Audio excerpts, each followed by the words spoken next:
Hello mga kabibig! Welcome back sa ating bagong YouTube channel. Ito ang pinakamaingay ng YouTuber sa balat ng YouTube. Ako si Kabibig, maglabag-labag na ta with evidence. Ako po, para yatang dinipensahan ng Comelec si Benny Abante. Maghain daw ng motion ang Comelec para paboran ang second place rule. Nako po!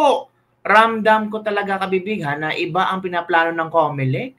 Humihingi kayo ng tulong itong si Abante sa Comelec. Naku, kung ganon, ang Comelec, kukontrahin nila ang Korte Suprema. Parang gusto ng Comelec na magkaroon ng second place rule at pwede ang second place rule ang papalit sa DQ na opisyal. Ha? Pwede ba yun, Comelec, na nasa Korte Suprema na ang tawag dito, conclusion? Bakit maghain pa kayo ng motion? I smell something fishy. Fishy talaga. Kasi ang ibang tao, therefore, baka makakonclude sila na, ay, tama si Atty. Respicio. Tama pala yung sinasabi nila nga, may bayarang nangyari. Nako po, kabibig. Oy, eto kabibig, manood tayo ha kay Mr. Real Talker na kung saan binanatan niya itong issue na ito kabibig. Mr. Real Talker, sige, banatan mo nga itong mga taong ito. Ay, parang ramdam ko ba na meron silang hidden agenda. Wala naman, parang walang hidden agenda mga kabibig. Pero ramdam ko kabibig na medyo something is going on. Wala.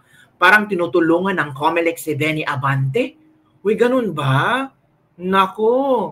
Ito kabibig ha, manood tayo sa video na i-share ko sa inyo at magbigay kayo ng inyong komento hinggil dito. Na-shock lang ako na gagawin ito ng Comelec at hindi sila susunod sa sinasabi ng Korte Suprema.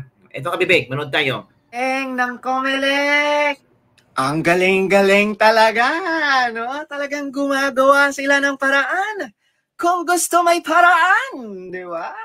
Basahin natin mga Lods. The Commission on Election will file a motion for consideration on the Supreme Court's ruling that effectively abandons the second placer rule. Grabe ka, George Garcia! Wow! Grabe! Hahanapan mo talaga ng paraan. Grabe, fully paid na ata eh. Grabe mga Lods, no? Nakakatakot itong si George Garcia. Diba? Yawa ka. Shocking, no? Bakit hahanapan pa ng paraan ng Comelec? Alam naman nila na hindi pwede yan. Nasa konstitusyon yan. Anong gustong ipalabasin ng Comelec? Na pwedeng mangyayari iyon? Nako, let's continue. Nako, kinakabahan na naman. Grabe! Grabe! No, kayo mga Lods, anong masasabi nyo? Grabe, wala talaga silang konsensya. Imaginin mo, may sabi na nga yung Supreme Court, sabi nga ng Supreme Court, bawal yung second placer. Epepelet ng Commission on... Ayon kasi ng Commission on Election, pinag-aaralan ng Commission on Election, Comelec, ang paghahain ng motion for reconsideration kaugnay sa bagong kautusan ng Korte Suprema sa tinatawag na second placer rule. Nabatid na ang second placer rule ay isang prinsipyo kung saan ang kandidatong pumapangalawa sa boto ay maaaring deklarang nanalo kung ang nanalong kandidato ay madiskwalipika. Pero sa bagong desisyon ng Korte Suprema, tila hindi na ito ipatutupad. Ngunit sinabi ni Comelec Chairman George Garcia na hindi pa pinal ang desisyon kaya iaapila nila dito. Hala, George Garcia, mag-aapila talaga. Ayon sa Supreme Court, walang batas na nasasabing dapat italaga ang second placer bilang kapalit ng disqualified na nanalong kandidato. Si George Garcia talaga ang pipilit kabibig. No. Nako, halata na talaga ang mga galawan. Pinipilit ni George Garcia na kailangan talagang i-consider ng Comelec na ang second place ang dapat manalo or hahalili sa first place na disqualify. Ano ba to, Miss Universe? Election. Sige, George Garcia, lutuin mo. Lutuin mo ng maayos. Make sure masarap. Kasi ang mga Pilipino nakatingin sa'yo. Masyado na pong obvious. Hala, obvious na Obvious na talaga. po. Ha? Nung kala mo sa amin, katulad mong tanga, obvious na! Obvious talaga. So yun kabibig, yun ang komento ni Mr. Real Talker na obvious talaga. 'Di ba? Sabi ni Charlie Chef, bayad ka na kasi loads kaya balik sa kanila ang problema. Kaya sabi ni gawan niya ng paraan kung hindi bulilyaso tayo. Naku, Ginoo ko Grabe naman sila, no? Kasi pag di nila napanalo ang isang taong nagreklamo, ayan, labas baho ng COMELEC. Grabe talaga itong si Boy Dila at si Jorge. Lahat gagawin para makaupo si Havant Avant. Makakapal kasi ang mga festlock nila. Siyempre, lahat gagawin ni Garcia kasi baka bawiin yung reward sa kanya ni Dila. Sayang pag binawian. Ito pa, paano Lods nakapagbayad na ng pera daw?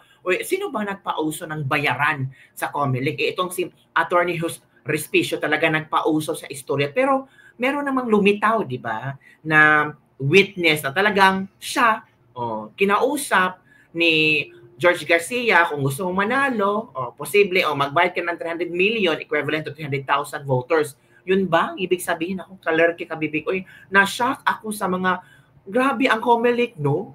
COMELEC, ano nangyari sa inyo? Pero ang Supreme Court talagang nanindigan na walang ganyan. Second rule, disqualified. Now, hindi pwedeng umupo. Ito kabibig ha, pakinggan natin itong another news ni Mr. Real Talker.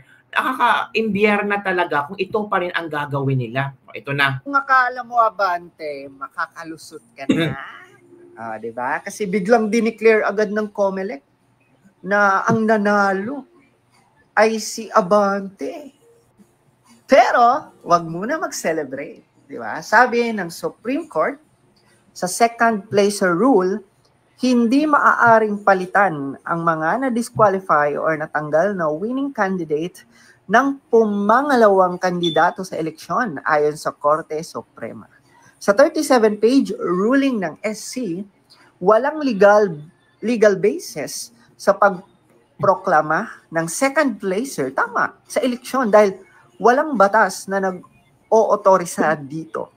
Dagdag ng Korte, dapat sundin ang Republic Act number 7160 o ang Local Government Code pagdating sa rule of succession. Diba? Masaya na sana si Abante. Diba? Ay nako. Grabe, alam niyo mga Lods, no? Tapos na ang eleksyon, may mga nanalo na, pero itong COMELEC, hindi pa sila tapos sa pagmamagic. Baka tama talaga yung sinabi ni Attorney Respicio na may bayaran talagang nangyayari. Kaya itong COMELEC, kung sino-sino na lang ang pinag-disqualify. Hoy COMELEC, mahiya naman kayo. Binoto yan ng mga tao tapos i-disqualify nyo lang? May lagay ba? May bayad ba? Nako mga kabibig, ano sa tingin nyo? Napaka-unfair naman ang COMELEC, no? Kung ako yung politiko na di umano'y na-DQ at ako ang nanalo, tapos maririnig mo na ang COMELEC ay magsusumite ng motion na i-reconsider ang second place rule, parang it's so unfair. Bakit ang COMELEC, ang tawag dito, ang parang atat na posibleng iupo ang second place rule. In fact, wala namang batas hinggil dyan. Nako, paano yan, COMELEC? Iba na ang pakiramdam ng mga tao ninyo ngayon. Diba? Mas lalo nyong halata na kung ano ang mga galawan ninyo. So sana maging firm ang Korte Suprema sa kanilang desisyon na walang second place na uupo at hahalili sa na-DQ or posibleng na-DQ na politiko. Kasi kung ganun-ganun lang na posible palang second place rule, pwede yang gagamitin ng mga politikong tatakbo sa 2028. Hahanap sila ng paraan na ma-DQ yung nanalo. Kahit mali-mali mga impormasyon o dokumento, para lang talaga ma-DQ, ay gagawin nila. Kasi lalo na for example, tatakbo itong si Risa Hontiveros. Tapos nanalo si BP Sara. Oh. Tapos si Risa maghanap-hanap talaga ng ebidensya para ma-DQ si BP Sara. So ganun na lang. Ang second place sa botohan, yun ang panalo. Wala namang ganyan sa konstitusyon. So kaya nga ang mga tao talagang na-shock sa mga ewan ko, ano nangyari? Iba talaga ang pag-magic loads. Buti may maayos pa tayong Supreme Court. Kung wala, naku po. Wala talagang alam sa batas yung mga dila na yan. Di alam na wala din silbi at di siya makakaupo bilang second placer. Nabunutan nga daw siya ng tinik. Ngayon, hindi lang tinik, palakol na. Buti na lang na meron tayong Supreme Court. Kasi kung iiba na naman ang desisyon ng Korte Suprema, parang wala na talaga tayong papupuntahan. Diba? Sabi nga ito, hindi maaaring palitan ang mga na-disqualify o natanggal na winning candidate na pumapangalawang kandidato sa eleksyon ayon sa Korte Suprema. Sa 37-page ruling ng Supreme Court, walang legal basis sa pagproklama ng second placer para sa eleksyon dahil walang batas na nag-o-autorisa dito. Dagdag ng korte, dapat sundin ang Republic Act number 7160 or ang Local Government Code dito. Di ba? Paano na yan? Di ba? Pagdating sa rule of succession. Paano na yan? Dapat tanggalin na sa Comelec si Garcia. Hindi pala niya alam ang rule. Hindi pala niya alam ang Republic Act number 7160. Yun kabibiga. Nagalit tuloy ang mga netizen. Kasi ipagpilit talaga nila yung second place. Dapat uupo. Papalit sa na-DQ na nanalo. Ano ba naman yan? Ano ba? So, enough na po. Focus na tayo sa problema ng bansa. Yun lang kabibig. Don't forget to like, subscribe, and share this video. Nako, naudlot na naman ang happiness ni Abante. Di ba nagpa-interview si Abante na, nabunutan ako ng tinik. This victory is not only for me, but for the Filipinos and for the Constitution. Hindi pala pwede ang second place. Nako, sumakit na naman ang dibdib ni Abante. Di ba? Paano yan? Wala talaga silang kalaban-laban kasi Korte Suprema na nagsabi.